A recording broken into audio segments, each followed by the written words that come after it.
Senhor nessa noite. Graça e paz, igreja, amém? Boa noite a todos, sejam todos bem-vindos. Que privilégio estarmos na casa do Senhor, dizendo que Ele é santo, que Ele é poderoso e falando que Ele é digno de toda honra e de toda glória, amém? Como que prega depois de uma palavra de oferta dessa, igreja? Poderia encerrar e ir embora, né? Fale assim, Deus. Fala, irmão, Deus. Use o pregador. Amém. Abra sua Bíblia comigo, por gentileza. No Evangelho segundo escreveu Lucas, capítulo de número 24, do versículo 13 ao 17 e do versículo 28 ao 32. Agradecer aos pastores pela confiança, pelo carinho de sempre. Obrigado, pastor. Amo sua vida, sua casa, seu ministério. Conte sempre comigo. Amém? Aos que nos visitam nessa noite, seja muito bem-vindo. Essa casa é uma casa de restauração e você está no lugar certo nessa noite. Amém? Evangelho de Lucas, capítulo 24, versículo 13, 17, 28 e 32. Vai dizer assim a palavra do Senhor: E eis que no mesmo dia iam dois deles para uma aldeia que distavam de Jerusalém 60 estágios, cujo nome era Emaús, e iam falando entre si de tudo aquilo que havia sucedido.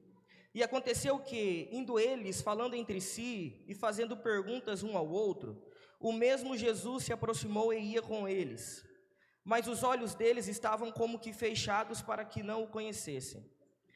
E ele lhes disse: Que palavras são essas que, caminhando, trocais entre vós? E por que estáis tristes? Versículo 28. E chegaram à aldeia para onde iam, e ele fez como quem ia para mais longe.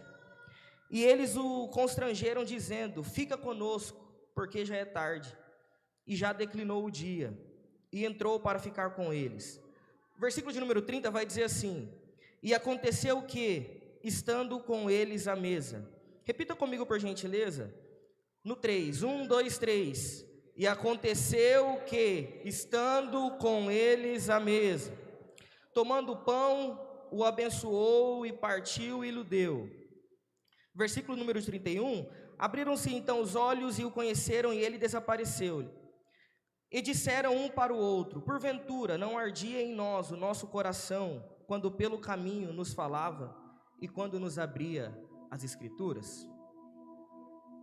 Irmãos, normalmente a mesa, ela tem um significado muito maior do que apenas uma mobília ou um móvel, sim ou não?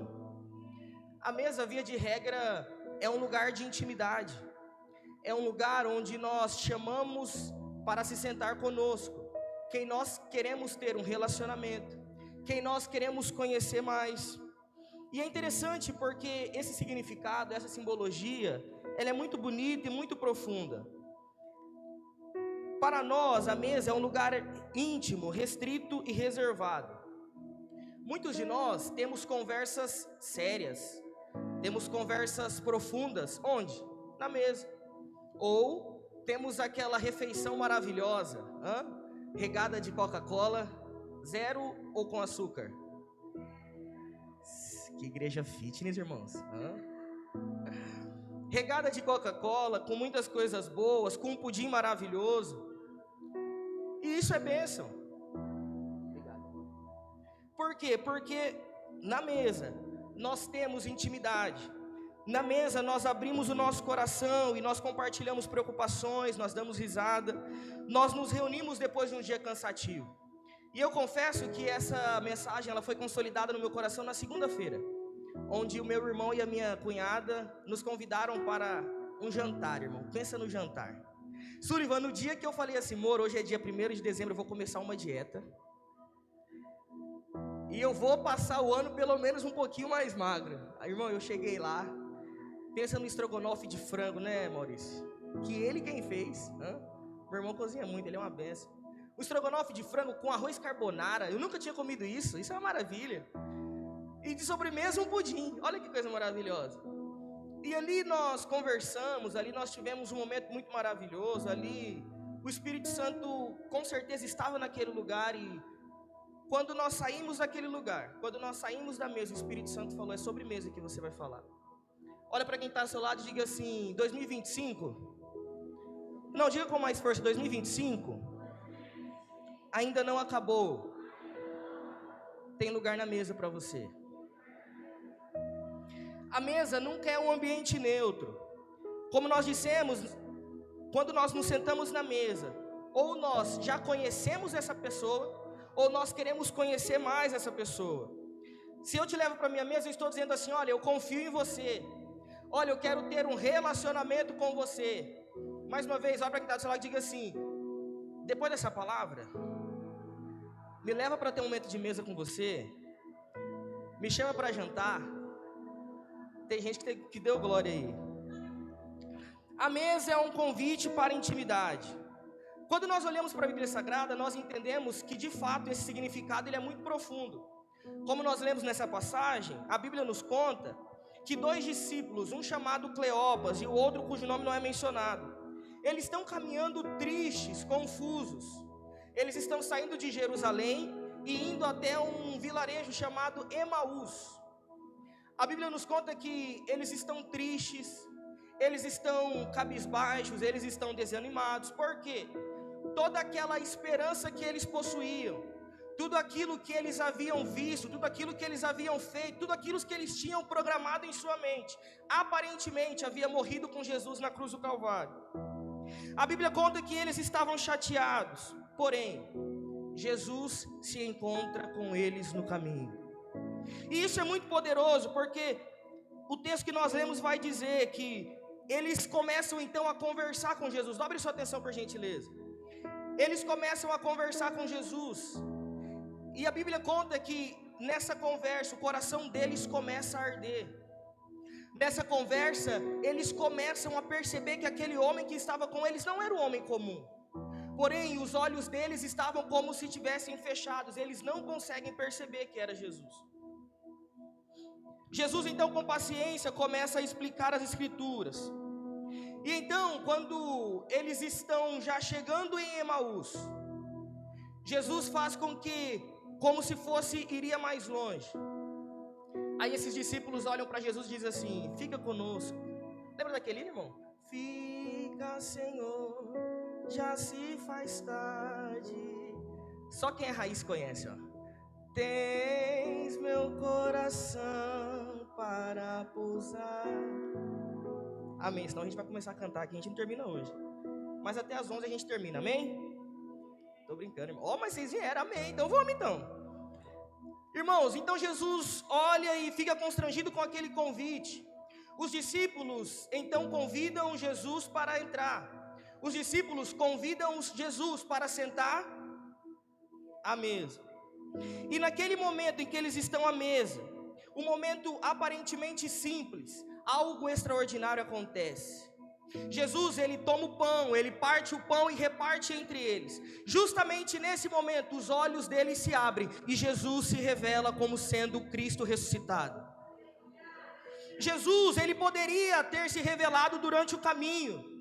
Jesus poderia ter se revelado quando eles chegaram em Emaús, mas Jesus se revela na mesa, porque mesa é lugar de revelação, mesa é lugar de intimidade, mesa é lugar onde os nossos propósitos são alinhados, mesa é o lugar onde Cristo reserva, para que nós possamos conhecê-lo de verdade. A revelação plena, ela só acontece quando eles se sentam à mesa. Isso nos mostra algo muito profundo. Existem níveis de intimidade, existem níveis de revelação que Jesus deixa para que nós tenhamos com Ele em momentos de intimidade. Irmão, faz quanto tempo que você não ora? Irmão, como que está a sua vida espiritual? Eu não sou pastor dessa igreja, mas é uma palavra que o Senhor colocou no meu coração, eu preciso compartilhar. Como que está a sua intimidade com Cristo? Sabe, existem níveis que nós precisamos acessar, mas esses níveis só são acessados quando nós temos intimidade com Ele. Quantos entendem isso?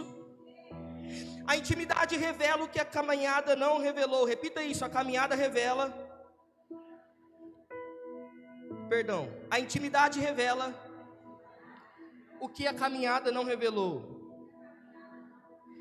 E é muito interessante porque no contexto de sociedade que nós vivemos, Via de regra, nós temos sempre relacionamentos superficiais, sim ou não?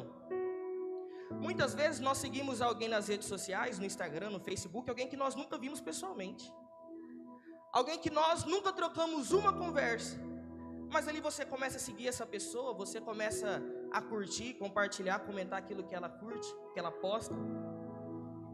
Então, dentro de um contexto de sociedade onde os nossos relacionamentos são superficiais, nós servimos a um Deus que preza pelo relacionamento e pela intimidade. Quantos entendem essa palavra?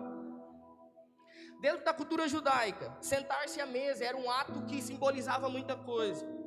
Eles não se assentavam com pecadores. Os fariseus, os sacerdotes, os publicanos eram homens que se reservavam. Eram homens que eles entendiam assim: a mesa é lugar para pessoas dignas, a mesa é um lugar para pessoas que merecem. Porém, quando Jesus vem para a terra, ele muda esse conceito. Eu sinto a presença de Deus aqui.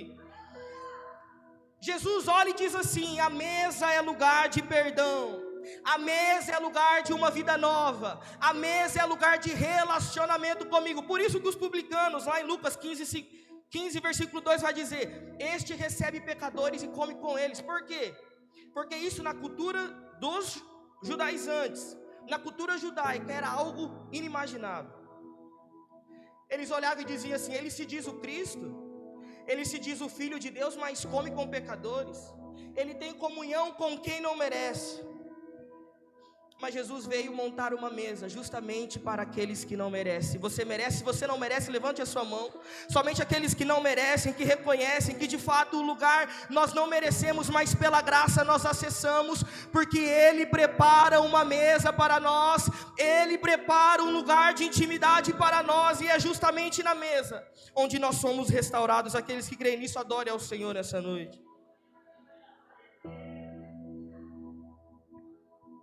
E dentro desse contexto de mesa, nós vemos uma das cenas mais lindas e fortes do Evangelho. Jesus no Mar da Galileia, depois da sua ressurreição. A Bíblia nos conta que em 40 dias ele faz 10 aparições. Quantas aparições? E no Mar da Galileia está Pedro. Pedro carregava consigo a dor da negação. Pedro carregava consigo a dor da queda, a vergonha. Pedro havia desistido do seu ministério. Por quê? Porque Jesus olha para ele, quando ele se conhece, e diz assim: olha, a partir de hoje você não será mais pescador de peixes, a partir de hoje você será pescador de homens. E isso era muito mais do que um chamado simples, era um propósito que estava sendo entregue nas mãos de Pedro. Mas após as negativas, após aquilo que Pedro havia feito, ele retorna para a sua vida de pescador. Ele não havia voltado para a sua vida de pescador porque ele amava a pesca mais do que o propósito, não. Ele voltou para a vida de pescador porque ele estava com vergonha do que ele havia feito. E cá entre nós, a vergonha é uma voz cruel. A vergonha é uma voz que ecoa dentro de nós e faz com que nós nos afastemos da mesa.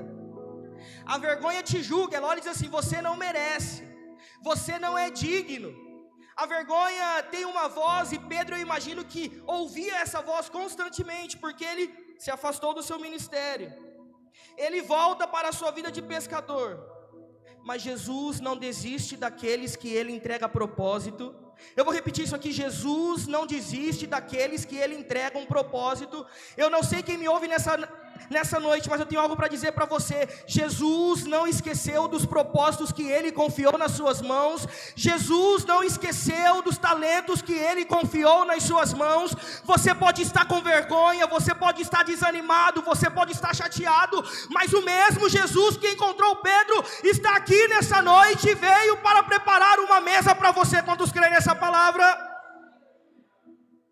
Jesus, ele não desiste daqueles que ele entrega um propósito. O texto diz que pelo amanhecer, irmão. Perceba por gentileza que é o mesmo contexto de quando eles se conheceram. Pedro passa a madrugada inteira pescando. Quantos peixes que ele pega? Nenhum. Aí no dia seguinte, logo pelo amanhecer, quem está na praia? Jesus. Ô irmão, independente do que você fez, existe lugar na mesa para você. independente da sua queda, existe lugar na mesa para você. Jesus olha e diz assim: filhos. Irmão, se fosse eu iria falar assim: Pedro negador, vocês que fugiram, vocês que tiveram medo. Mas Jesus olha com graça e diz assim: filhos, vocês têm alguma coisa para comer? Essa pergunta não é porque Jesus queria se alimentar, essa pergunta era porque Jesus estava provisionando o alimento para eles. Os discípulos olham e dizem assim: não, aqui não tem comida não, a gente não pescou nada não. Aí João percebeu, irmão, João é um cara esperto. João olhou e falou assim: Pedro, é Jesus. João poderia ter falado para qualquer outra pessoa, João poderia falar para outro discípulo, mas João sabia que Jesus estava ali para a reconciliação de Pedro. João sabia que Jesus não estava ali por acaso, assim como ele não está aqui nessa noite por acaso. Essa palavra está entrando no seu coração, e até o final dessa noite você vai entender: existe lugar na mesa para você. João olha para Pedro e diz assim: olha, é Jesus, Pedro. Então Pedro, da maneira em que estava, ele se lança ao mar e vai se encontrar com Cristo. E aí, irmãos, quando Pedro chega à margem, sabe qual que é o cenário que ele encontra? Pão, uma fogueira e um lugar para que eles pudessem se relacionar, um lugar para que eles pudessem ter uma intimidade. E sabe qual é o interessante? Pedro, ele nega Jesus ao lado de uma fogueira. As 3 negativas de Pedro acontecem ao lado de uma fogueira. E qual que é o cenário que Jesus prepara? Uma fogueira. O cenário da sua queda será o cenário que Deus preparou para honrar você. Não, eu vou repetir: será o cenário que Deus preparou para que você seja abençoado. Será o cenário em que o Senhor preparou para que você seja exaltado para a honra e glória dEle, em nome de Jesus. Então Jesus encontra Pedro onde ele havia falado para que Pedro não estivesse mais. E perceba por gentileza, provavelmente Pedro aqui estava se escondendo. Pedro aqui estava longe do propósito. Pedro estava fazendo aquilo que Jesus tinha dito para que ele não fizesse mais. Ei, não adianta se esconder, Cristo vai encontrar você. Quem tem propósito não consegue se esconder.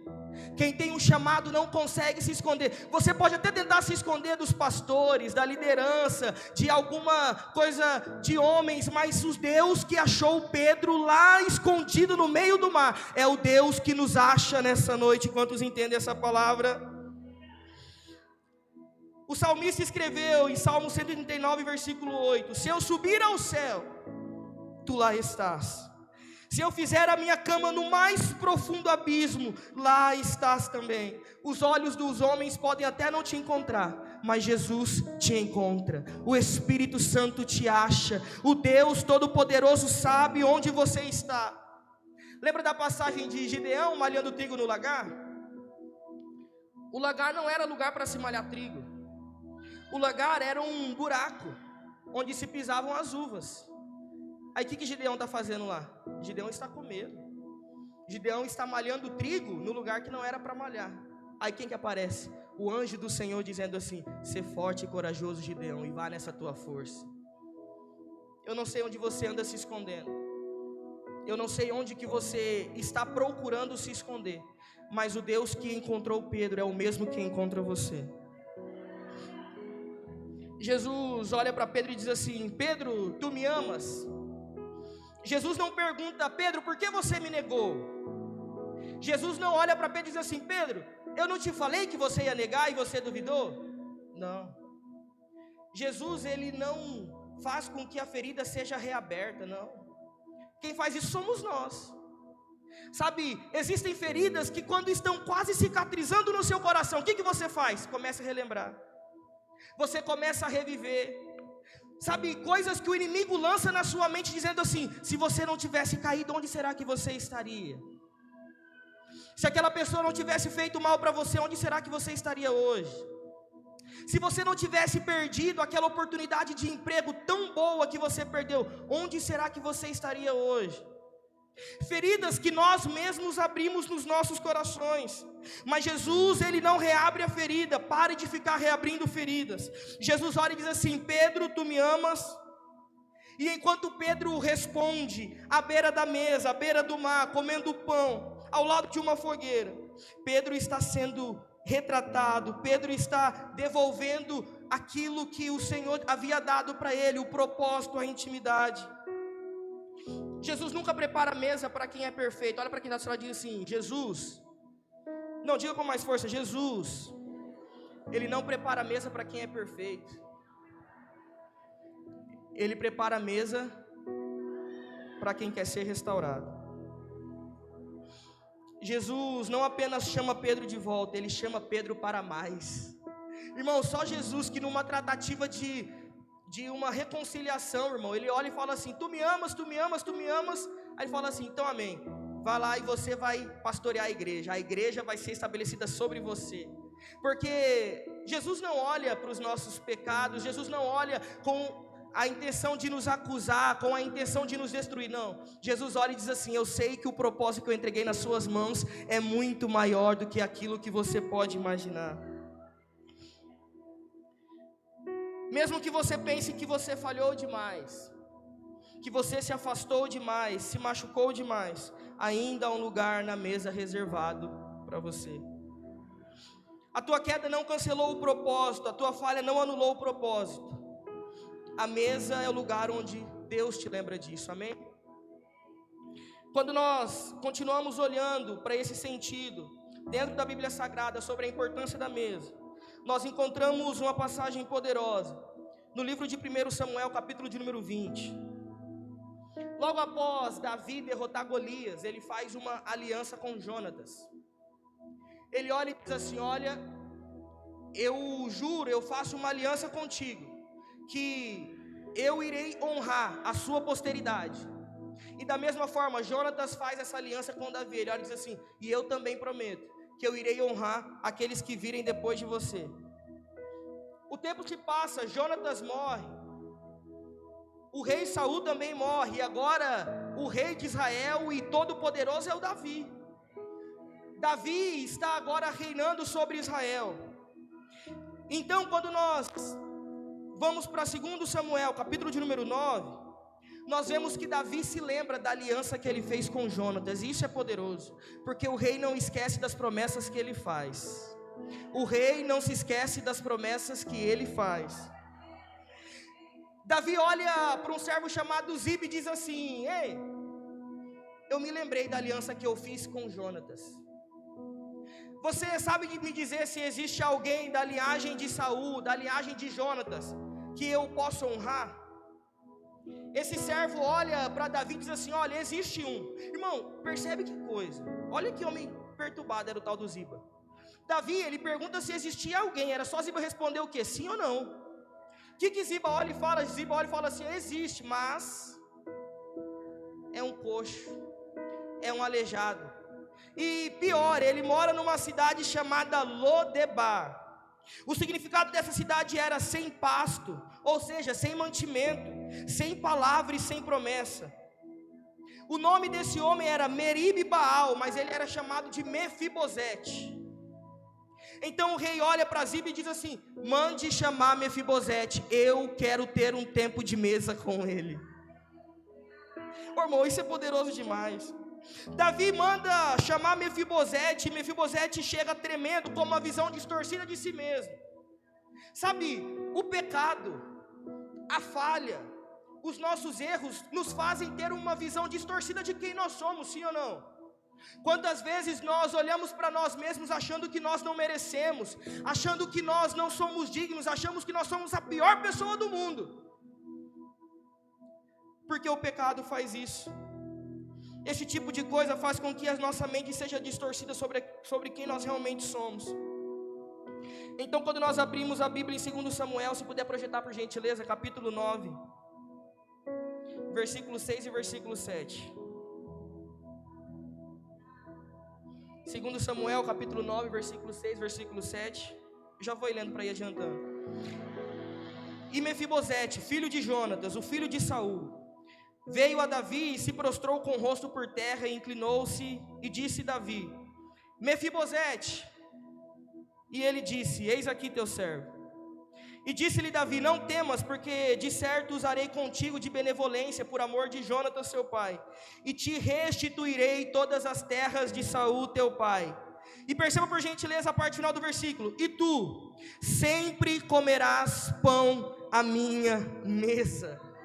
Davi manda arrumar o lugar, Davi manda preparar o ambiente, Davi manda que as terras de Saul sejam restituídas a Mefibosete. E Davi olha para Mefibosete e diz assim: você tem lugar na minha mesa. A partir de hoje você não é mais apenas um aleijado. A partir de hoje você não é um coxo. A partir de hoje você não mora mais em Lodebar. A partir de hoje você vai se sentar na minha mesa, porque você tem lugar de honra aqui.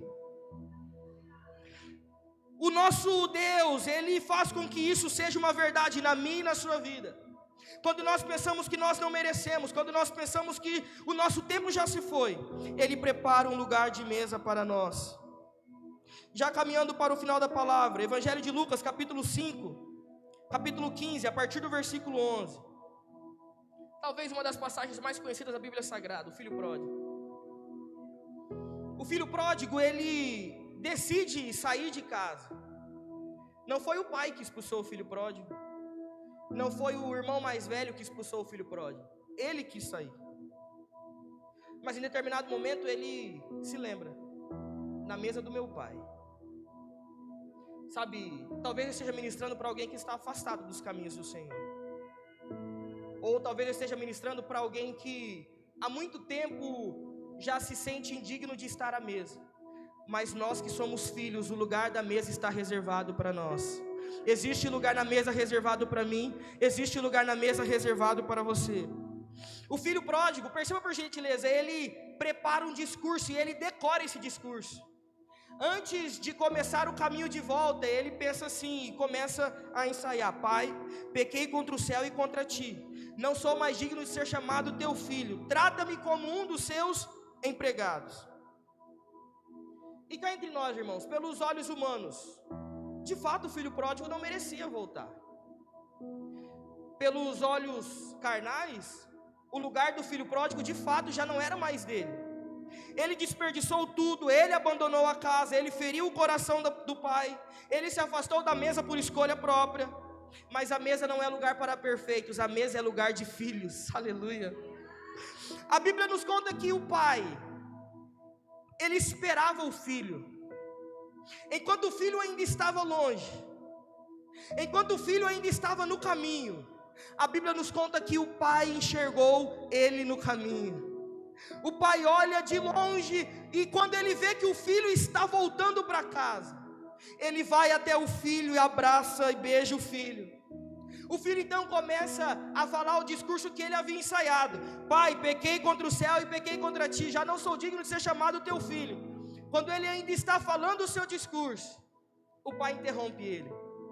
O pai interrompe e diz assim: rápido, tragam roupas novas, tragam um anel e coloquem em seu dedo, tragam sapatos novos, tragam um novilho e vamos sentar na mesa, porque o meu filho voltou. Vamos sentar na mesa, porque o meu filho voltou. Porque a mesa é lugar de perdão. A mesa é o lugar onde o pai perdoa o filho que errou. A mesa é o lugar onde o pai perdoa tudo aquilo que o filho fez de errado. Porque a mesa é um lugar de perdão. Quantos entendem essa palavra?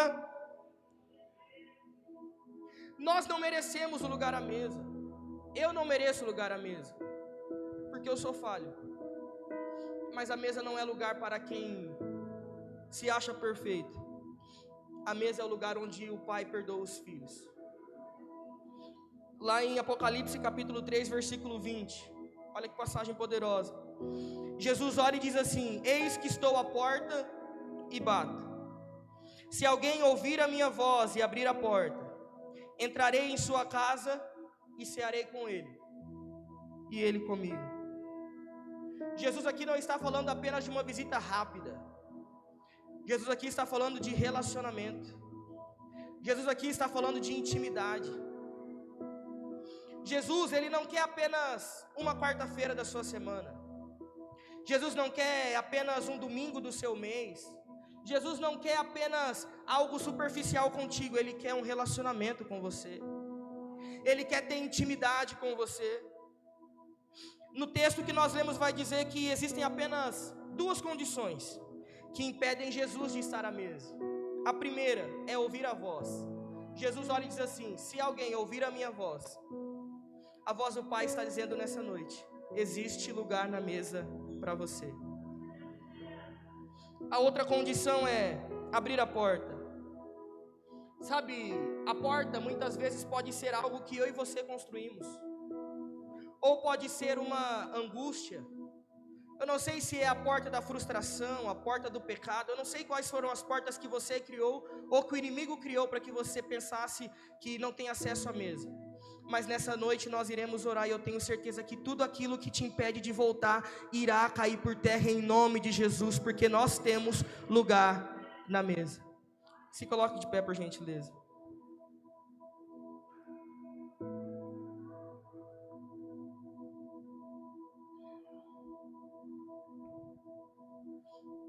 Eu tenho algo para dizer para você. Você não se afastou apenas da instituição. Você não se afastou apenas do prédio, você não afastou apenas das pessoas. Você se afastou, você deixou que o seu coração se afastasse do lugar à mesa. Sabe, abra a porta da sua dor, abra a porta do seu orgulho, assim como o filho pródigo fez, e tenha um relacionamento com Cristo. Essa noite é uma noite de nós voltarmos à mesa. Como nós dissemos no começo dessa ministração, o ano de 2025 ainda não acabou. Existe lugar na mesa para você.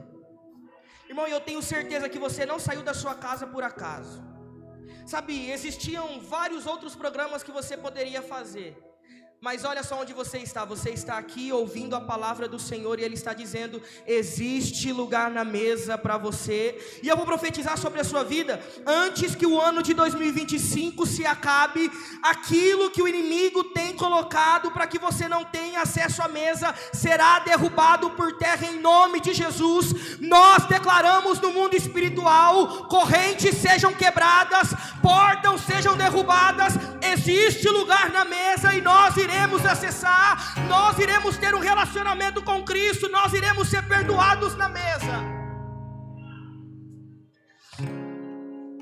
A mesa não é lugar para perfeitos, a mesa é o lugar para aqueles que entendem que carregam um propósito. Pedro havia desistido de tudo, mas Jesus olha e prepara o cenário. Nessa noite existe um cenário preparado para que você volte. Quando eu estava preparando essa ministração, eu olhei e falei: Deus, é uma ministração de pessoas que não são cristãs ou que estão afastadas. Na última quarta-feira que eu ministrei aqui, não tinha nenhum visitante, era tudo o povo da casa. Eu olhei e falei: mas eu vou fazer o que o Senhor está fazendo, eu vou fazer aquilo que o Pai está me direcionando. Sabe, você não veio aqui por acaso. O Pai tem um lugar na mesa para você. Feche os teus olhos e nós iremos orar nessa noite. Pai, nós estamos aqui e eu te peço, Espírito Santo, que o Senhor adentre em cada coração. Pai, eu não sei o que afastou essa pessoa dos teus caminhos. Eu não sei o que afastou essa pessoa da sua mesa. Eu não sei se foi uma frustração, eu não sei se foi uma dor, eu não sei se é o pecado que fez com que essa pessoa se afastasse. Mas nessa noite nós temos o entendimento que existe lugar na mesa para nós. Independente do meu pecado, existe lugar na mesa para mim. Independente da sua queda, existe lugar na mesa para você. Independente daquilo que o inimigo te acusa, independente do seu orgulho, existe lugar na mesa para você. Aleluia.